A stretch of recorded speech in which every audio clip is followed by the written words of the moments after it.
પ્રથમ પાલાવાસણા ગામની અંદર મહિલા સરપંચ ઉમેદવાર તરીકે મેં ચૂંટણી લડી. એ રીતે ભાજપ સરકાર દ્વારા અમે સાથે જોડાઈ અને ઘણા કાર્યક્રમો કર્યા છે. 181 નંબરની જે એપ્લિકેશન છે અમે ગામે ગામ જઈ કોલેજોમાં જઈ અને મોસ્ટલી બધાને ડાઉનલોડ કરાયેલી છે. બહેનોને અને દરેક દીકરીઓને એક જ સંદેશ આપીશ, પોતાનું રક્ષણ જાતે જ કરવું જોઈએ, સ્વરક્ષણ પોતે જાતે જ કરવું જોઈએ અને દરેક દીકરીએ સિંહણ જેવું બનવું જોઈએ. આપણા ગુજરાતમાં મહિલા સશક્તિકરણને લઈને ઘણી વાતો થાય છે, પણ જેની સાથે જે બાળકીઓના શિક્ષણને લઈને, તેમની સુરક્ષાને લઈને પણ વાત થાય છે.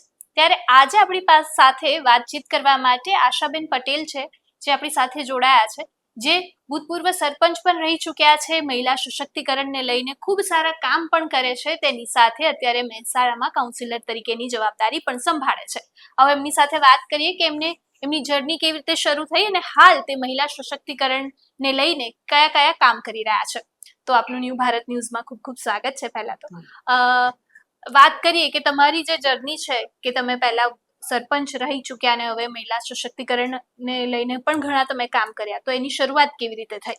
સૌપ્રથમ પાલાવાસણા ગામની અંદર જ્યારે પંચાયતનું ઇલેક્શન આવ્યું ત્યારે 26 વર્ષની ઉંમરે હું પ્રથમ પાલાવાસણા ગામની અંદર મહિલા સરપંચ ઉમેદવાર તરીકે મેં ચૂંટણી લડી. પ્રથમ વખતે હું 4 વોટે જીતી હતી અને પછી ગામ લોકોએ મારા ઉપર વિશ્વાસ કરી અને જ્યારે સરપંચ બની ત્યારે દરેક ગામના લોકોને સાથે રાખી અને એવા કામ કર્યા જેથી કરીને બીજી વખતે સમરસ સરપંચ બની. અને ત્યાર પછી હું સરપંચ એસોસિએશન મહેસાણા તાલુકા સરપંચ એસોસિએશનની પ્રમુખ બની અને ત્યાર પછી ધીરે ધીરે અમે ભાજપ પક્ષ સાથે હું જોડાઈ અને ભાજપ પક્ષ સાથે જોડાઈને મેં મારી ગામની અંદર ભાજપ પક્ષ દ્વારા ગ્રાન્ટો લઈને ઘણો વિકાસ કર્યો. અને જ્યારે આનંદીબેન પટેલ મુખ્યમંત્રી હતા ત્યારે એમને મહિલા સુરક્ષાની કમિટીઓની શરૂઆત કરી. જિલ્લાથી લઈ નીચે કોઈ પણ સંસ્થા હોય ત્યાં મહિલા સુરક્ષાની કમિટી ફરજિયાત હતી.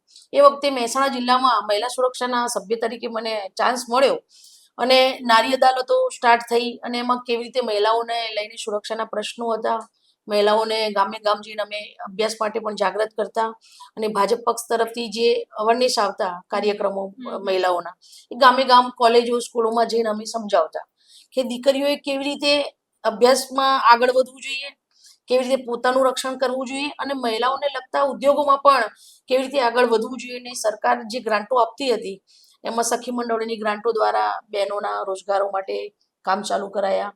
પછી અમે પોતે અમારી સંસ્થા છે એમાં સેનેટરી નેપકિનનો અમે બિઝનેસ કરી અને બહેનોને અમે રોજગારી આપતા. એ રીતે ભાજપ સરકાર દ્વારા અમે સાથે જોડાઈએ અને ઘણા કાર્યક્રમો કર્યા છે. અને જ્યાં કોલેજોમાં જતા અમે અમારા નંબરો દીકરીઓને શેર કરતા કે ભાઈ કોઈને પણ તકલીફ પડે તો અમને કોલ કરવો. અને એવામાં જ આપણા સરકારે 181 હેલ્પલાઇન ચાલુ કરેલી. એના અવેરનેસ કાર્યક્રમો પણ અમે કોલેજોમાં સ્કૂલોમાં જઈ ગામે ગામ જઈ અને અમે કરતા હતા. જી બિલકુલ, એટલે બહુ સરસ વાત કરી કે એમની જે શરૂઆત છે એની સાથે જ જે મહિલા સુરક્ષા, મહિલા સશક્તિકરણની જે વાત છે, એટલે કહેવાય કે એજ્યુકેશન થી લઈને સુરક્ષા ને બધું જ જ્યારે ભેગું થાય ત્યારે મહિલા સશક્ત મહિલા કહેવાય.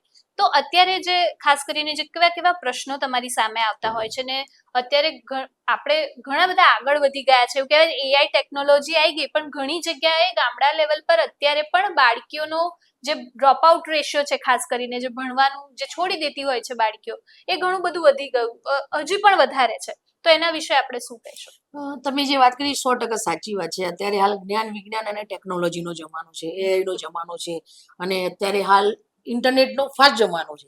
એની અંદર હજી પણ ઘણા ગામડાઓ એવા છે જ્યાં દીકરીઓને ભણાવવામાં બધાને માતા પિતાને ઓછો રસ હોય છે, પણ સરકારે ગામે ગામ શાળાઓ ચાલુ કરી છે. અમારા ગામની જ વાત કરો બેન, કે પહેલા 8 ધોરણ સુધી શાળા હતી, અત્યારે અમારે 12 ધોરણ સુધી શાળાની મંજૂરી મળી છે. એટલે અમારા ગામની આજુબાજુના જે ગામડાઓ છે નાના, ત્યાંના વિદ્યાર્થીઓ અમારા ગામમાં ભણવા આવે અને આગળ વધુ અભ્યાસ કરે એ માટે સરકારે ખૂબ ખૂબ સારી યોજનાઓ બહાર પાડી છે. અને ગામે ગામ જઈને અમે પોતે અવેરનેસ લાવીએ છીએ કે ભાઈ તમારે ભણવું જોઈએ, નાની ઉંમરે મેરેજ ના કરાવો. નહીં તો સરકારે તમને ખબર જ છે કે 18 વર્ષથી નાની ઉંમરના બાળકોના લગ્ન થઈ જ ના શકે એવો કાયદો પણ લાવ્યા છે. એટલે આવી રીતે અમે ગામે ગામ અવેરનેસ પણ કાર્યક્રમ કરીએ છીએ સરકાર સાથે મળીને. જી બિલકુલ, અને ખાસ કરીને મહેસાણા જિલ્લા અને આજુબાજુના જે ગામમાં મહિલા સુરક્ષાને લઈને ખાસ કયા કામો થાય છે, એની સાથે તમે જેમ આગળ કીધું કે તમે નંબર ને બધું શેર કરતા હોય અથવા કોઈ મહિલાને કોઈ જરૂર પડે છે તો એ તમારો કોન્ટેક્ટ કેવી રીતે કરી શકે? અત્યારે સોશિયલ મીડિયાનો જમાનો છે, તો એ કોઈ પણ બેનને તકલીફ હોય કોઈ સામાજિક પ્રશ્ન હોય છે, કાંઈ કોઈ જગ્યાએ અટવાઈ ગઈ હોય છે, તો અમે અમારા નંબરો આપેલા જ છે. અને 181 નંબર હાલ તો બધાને ખબર જ છે કે અત્યારે દીકરીઓ ખૂબ જાગૃત થઈ ગઈ છે. 181 નંબરની જે એપ્લિકેશન છે અમે ગામે ગામ જઈ કોલેજોમાં જઈ અને મોસ્ટલી બધાને ડાઉનલોડ કરાયેલી છે અને બધા જાગૃત થઈ ગયા છે. અને એ લોકો કોન્ટેક્ટ કરે છે કે ભાઈ બેન અમારે તકલીફ છે તો અમે તાત્કાલિક ત્યાં 4-5 બહેનો અમારી ભાજપની પહોંચી જઈએ છીએ અને અમારાથી થાય એટલી હેલ્પ કરીએ છીએ.